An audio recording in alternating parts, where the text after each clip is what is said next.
eto na. Totoo ba? Eto na nga ho. Pinuntahan ni Sara Duterte si Leni Robredo. Oh. Pwede ipaliwanag po natin yung... Eto mga kababayan, pakinggan nyo maigi ha. Pakinggan nyo maigi yung sasambitin ho ni Ramil Madriaga dito. Mahalaga po ito. Para po maisara natin yung mga agam-agam nyo, yung chismis noon na si Sara Duterte nag-gate crash sa bahay ho ni Leni Robredo. O, tuloy. Yan po. Baka pwede ipaliwanag po natin yung konteksto ng litrato po na ito. Kailan po ito nangyari? Makikipag-meeting po kami, hindi po ito kampanya. Makikipag-meeting po kami kay BP Leni sana. Ayan mga kababayan. Sabi ni Kuyang Ramil, hindi daw kampanyahan yan, kung hindi makikipag-meeting daw sila kay Leni Robredo. Kita nyo ho mga kababayan. Siguro kukuha ng suporta para sa pag-agaw nila ng pwesto kay Manong Bongbong. Ano? Oo. Kung labanan ng mga bobo, Baste, President, Robin Padilla, Vice. Totoo yan mga kababayan O 5 binaho sila. Oo B, di ba sabi B. Nawala yung dalawa. Wala si Kitty at saka wala si Digong. Oo, si Digong muna. Verdugo. Sara Duterte, bobo. Polong Duterte, di ba? Baliw. Baste Duterte, bading. Kitty Duterte, bold star.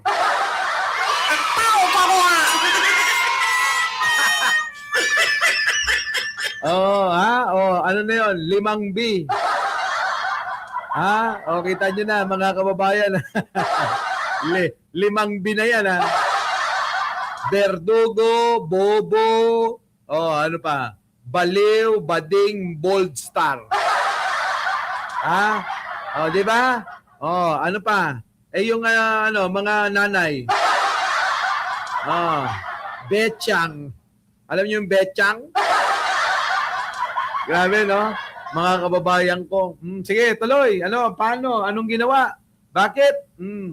Sa simbahan po nila BP Leni ito, alas 10 po ng gabi. Bale kami lang po isip, yung security ko po yung nasa likod sa isip. Tsaka po yung mga PSG lang po ang kasama namin, hinihintay po namin si BP Leni. Pero hindi po nagpakita. Agoy, inisnab. Ito yung inaantay daw nila si BP Leni Robredo. Pero hindi ho nagpakita. Inisnab si Sara Duterte. Wala mga kababayan. Hindi ho dumalo Hindi ho nakipagkita, hindi ho nakipagpulong si Leni Robredo. Ano nangyari? Napahiya si Sara. Pahiyang malalaho si Sara Duterte dahil nga po dito sa pag-isnab daw ni Leni Robredo. Tuloy. Pero sino po yung katabi niya dyan? Si BP Sara po. Tapos yung mga security ko po. Yan. Pero ano po yung... May security daw si may security si Kuyang Ramil sa panahon ni Sara Duterte, no? Sana all.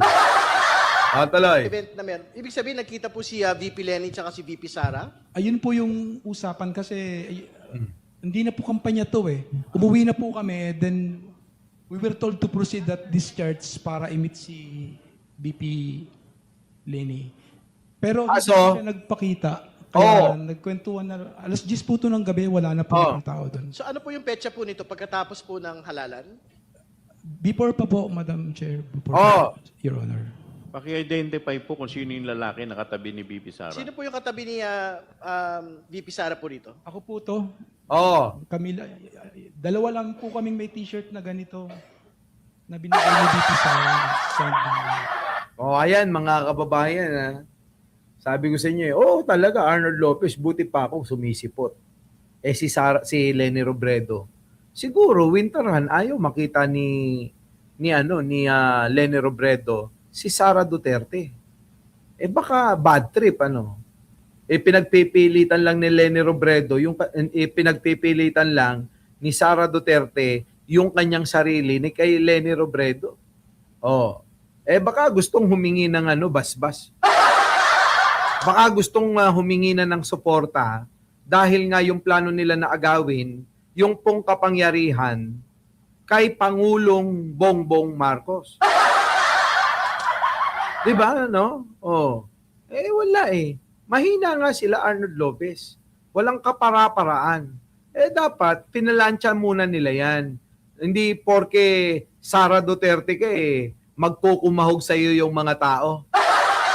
Kahit to sa akin Kung yan si Leni Robredo pupunta kung yan si Sara Duterte pupunta sa bahay ko, didedmahin ko yan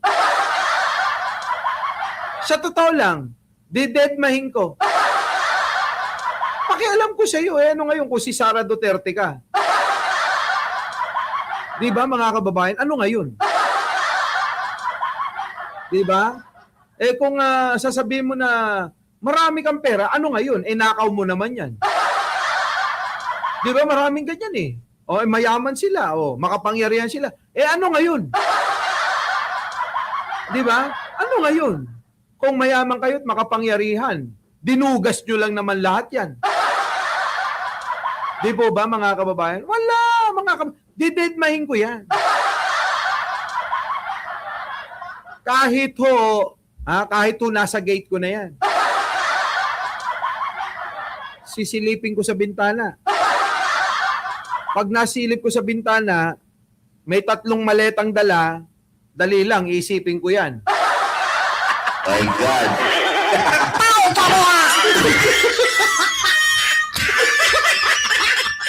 Diba? Diba? Sisilipin ko, 3 maleta Putik na 3 maleta, mga siguro, mga mga magkano? Diyos ko po.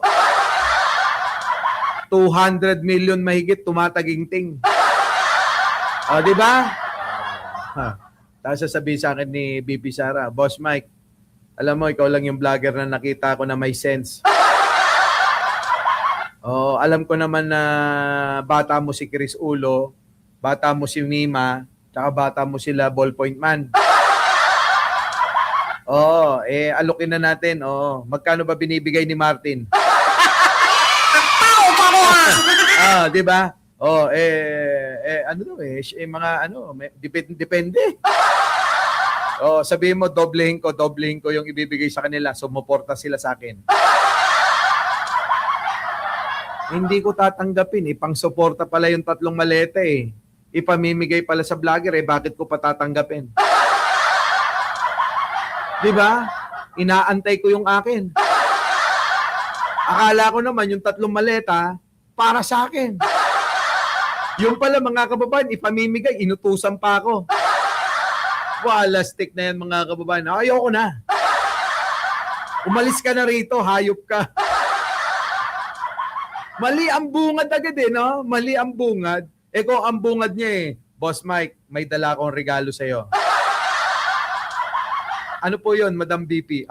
Madam BP, no? Ano po yun, Madam BP?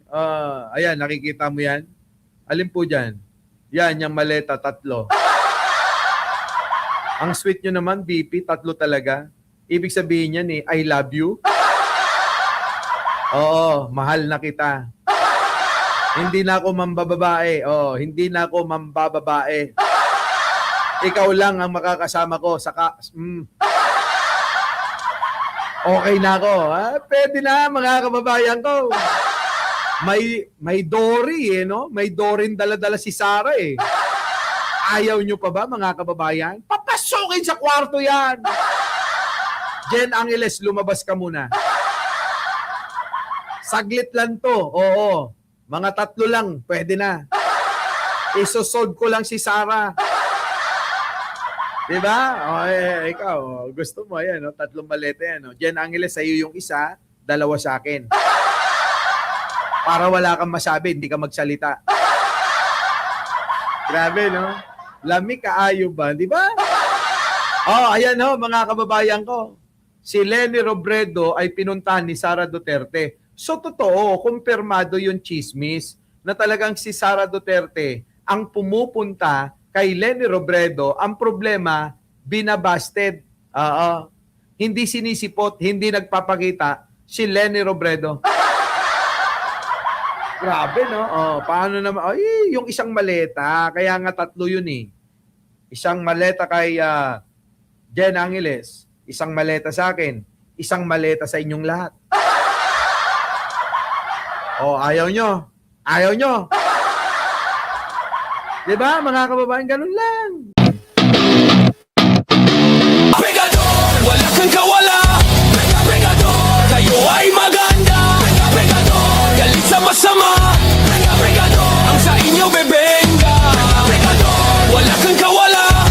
Pegador, kayo ay maganda.